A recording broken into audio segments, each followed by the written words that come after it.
Guys, so mini Bible study because God told me to. Sorry, I've been holding off. A lot of stuff's been going on in my life. So I wanted to do 1 Kings chapter 19.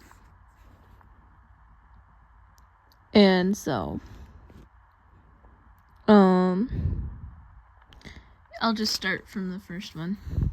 And Ahab told Jezebel and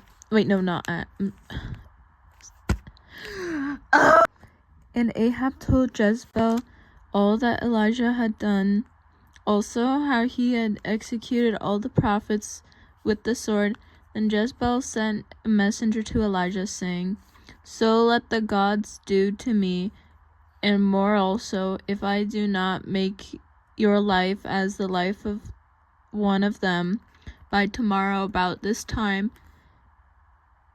And when he saw that, he arose and ran for his life, and went to Beersheba, which belongs to Judah, and left his servant there. But he himself went a day's journey into the wilderness, and came and sat down under a broom tree. And he prayed that he might die, and said, "It is enough. Now, Lord, take my life, for I am no better than my fathers." Then, as he lay and slept under a broom tree, suddenly an angel touched him, and he said to him, "Arise and eat."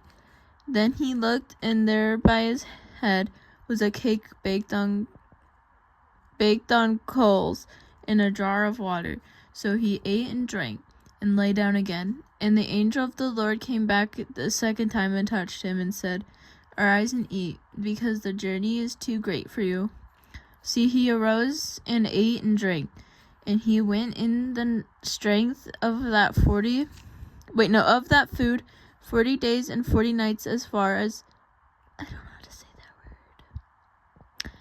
I don't know that. Horeb. The mountain of God, and they went into the cave and spent the night in that place. And behold, the word of the Lord came to him. He said to him, "What are you doing here, Elijah?" So he said, "I've been very zealous for the Lord God of hosts, for the children of Israel have forsaken your covenant, and torn down your altars, and killed your prophets with the sword. I alone am left, and they seek to take my life." He then said, "Go out and stand on the mountain before the Lord." And behold, the Lord passed by, and a great and strong wind tore into the mountains, and broke the rocks in pieces before the Lord. But the Lord was not in the wind. And after the wind was an earthquake, but the Lord was not in the earthquake. And after the earthquake a fire, but the Lord was not in the fire. And after, where was I reading? The earthquake. No. But the Lord was not in the fire, and after the fire, a still small voice. So was when Elijah heard it, he wrapped his face in his mantle and went out and stood at the entrance of a cave. Suddenly a voice came to him and said, "What are you doing here, Elijah?"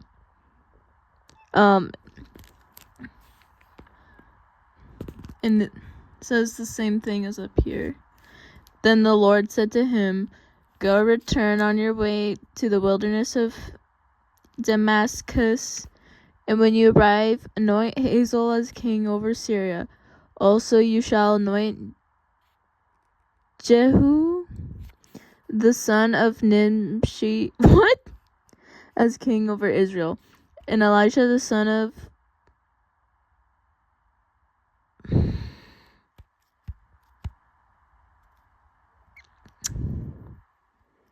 Shaphat of Abel Meholah, I don't know, you shall anoint as prophet in your place. It shall be that whoever escapes the sword of Hazael Jehu will kill, and whoever escapes the sword of Jehu, Elijah will kill. Yet I have reserved 7,000 in Israel, all whose knees have not bowed to Baal, and every mouth that has not kissed him. Alright, there's multiple things here, sorry.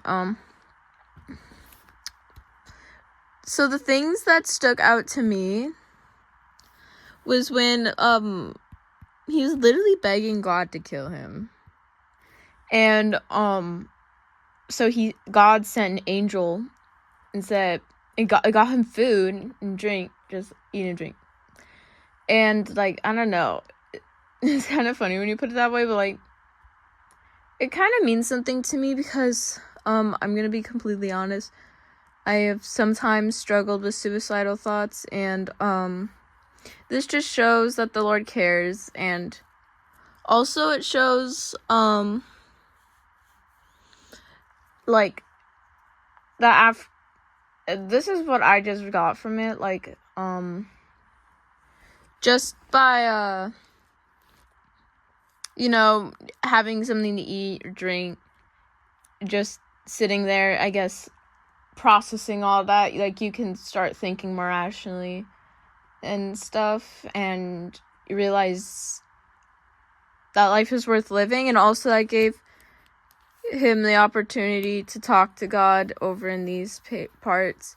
And also God will never make you do something you're not ready for. So if you're doing something you think you're not ready, but you have to do it, you are ready, even if you don't believe it, because God won't make you do something you're not ready for.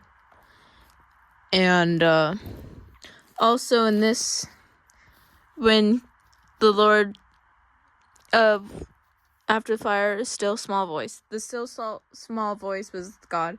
And also like stands out to me because when I was trying to learn about God and stuff, I thought he was all mean and he was like mad at everything, like harsh. But no. He's a still small voice. So that gives me some encouragement. Also, that's if anything else stood out to y'all, please comment it. But that's all for my mini Bible study. It's just God called me to do that. So, bye.